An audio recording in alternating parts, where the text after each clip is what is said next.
اعوذ باللہ من الشیطان الرجیم بسم اللہ الرحمن الرحیم الصلاۃ والسلام علیک یا سیدی یا رسول اللہ وعلی آلک واصحابک یا حبیب اللہ۔ محترم ناظرین، السلام علیکم ورحمۃ اللہ وبرکاتہ۔ ناظرین، آج کی اس مختصر سی ویڈیو میں ہم حضرت آدم علیہ الصلاۃ والسلام کی تخلیق کے حوالے سے گفتگو کریں گے کہ کس طرح اللہ عز و جل نے حضرت آدم علیہ السلام کی تخلیق فرمائی۔ تو ناظرین، حضرت آدم علیہ السلام کی تخلیق کے مختلف مراحل تھے۔ جب اللہ تعالیٰ نے حضرت آدم علیہ السلام کو پیدا فرمانے کا ارادہ فرمایا تو زمین سے ایک مشت مٹی لی گئی، پھر اس مٹی کو مختلف پانیوں سے گوندا گیا یہاں تک کہ وہ گاڑھا بن گئی اور چپکنے لگی۔ پھر وہ گارا سیاہ ہو گیا اور اس میں بو پیدا ہوئی۔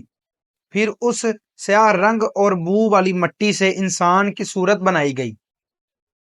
جب وہ سوکھ کر خشک ہو گئی تو جس وقت ہوا اس میں سے گزرتی تو وہ بجتی اور اس میں آواز پیدا ہوتی۔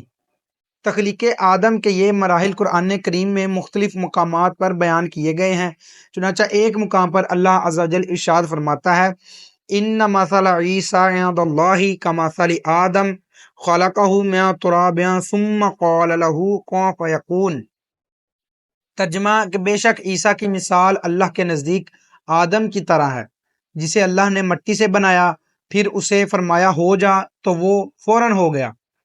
اور دوسرے مقام پر اللہ تعالیٰ نے فرمایا وَلَقَدْ خَلَقْنَا الْإِنسَانَ مِنْ سُلَالَةٍ مِّنَ طِينٍ، اور بے شک ہم نے انسان کو چنی ہوئی مٹی سے پیدا کیا، یعنی چنی ہوئی مٹی سے بنایا۔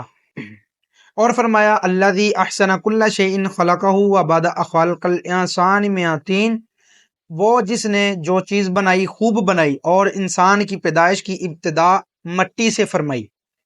اور پھر فرمایا انا خلقناہم من طین لازب، کہ بے شک ہم نے انہیں چپکنے والی مٹی سے بنایا۔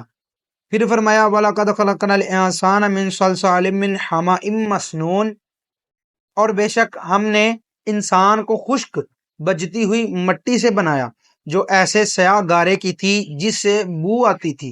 اور پانچویں مقام پر فرمایا خلق الانسان من صلصال کالفخار، اس نے انسان کو ٹھیکری جیسی بجنے والی سوکھی مٹی سے پیدا کیا۔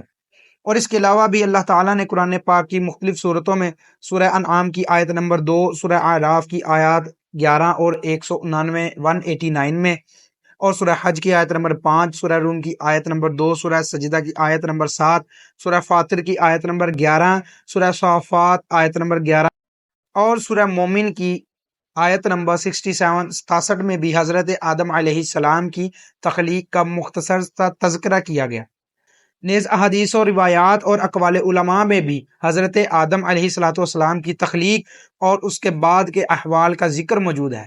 انشاءاللہ عز و جل ہم روزانہ آنے والی ویڈیوز میں اس حوالے سے مکمل گفتگو کریں گے، کس طرح اللہ تعالیٰ نے حضرت آدم علیہ السلام کی تخلیق فرمائی، اور اس کے علاوہ دیگر انبیاء علیہ السلام کی قوموں کے احوال اور آپ کے حالات زندگی کو بھی انشاءاللہ ہم یہاں ذکر کریں گے۔